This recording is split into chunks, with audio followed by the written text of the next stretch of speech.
আসসালামু আলাইকুম। আলহামদুলিল্লাহ। তো আমি আর কি মঙ্গলবার দিন রাত্রে বাড়িতে আসার পরে আগে সর্বপ্রথম মনে করেন কবুতরগুলো দেখছি কবুতরগুলো কীরকম আর কি আছে। তো কবুতরগুলো খেয়াল করে দেখলাম যে আমি যে ১.৫ মাস আগে যে কবুতরগুলো কিনছিলাম ওই কবুতরগুলো এখন পর্যন্ত পাক আর কি কষ্টিপ দিয়ে বাঁধাই আছিল। তো কষ্টিপ দিয়ে মানে কবুতর পাকগুলো খোলা হয় নাই, ১.৫ মাস হয়ে গেছে। তো তাই আমি পরের দিন সকালবেলা ঘুম থেকে ওইটা গরুর জন্য মানে ঘাস কাটা যাওয়ার আগে কবুতরগুলো ওই যে দেখেন কষ্টিপ পেঁচানো ছিল এগুলো আর কি ছুটাই দিতেছি। ছুটাই দেওয়ার পরে এগুলো ছেড়ে দিছি।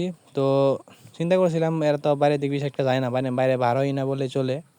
তো যদি বাইরে যায় তাহলে হয়তো যাইবো গা বা কেউ অন্য কোনো দিক যাইবো গা। তো আল্লাহ তাআলার রহমতে কিছুই হয় না। এরা মানে ওর তারপরে মনে করেন সকালে সকালে এরা বাইরে বাইরে পড়ছিল। বাইরে বাড়ানোর পরে মনে করেন এরা থাকছে, মানে কোনো দিকে যায় নাই।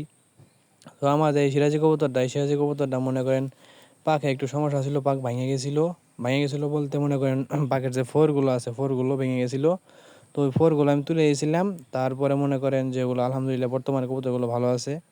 তো তার কিছুক্ষণ পরে মনে করেন আমি গরুর জন্য ঘাস কাটতে চলে আসছি। তো আজকের ভিডিওটা এই পর্যন্তই ছিল। সকালে আমার জন্য দোয়া করবেন, সকালে ভালো থাকবেন।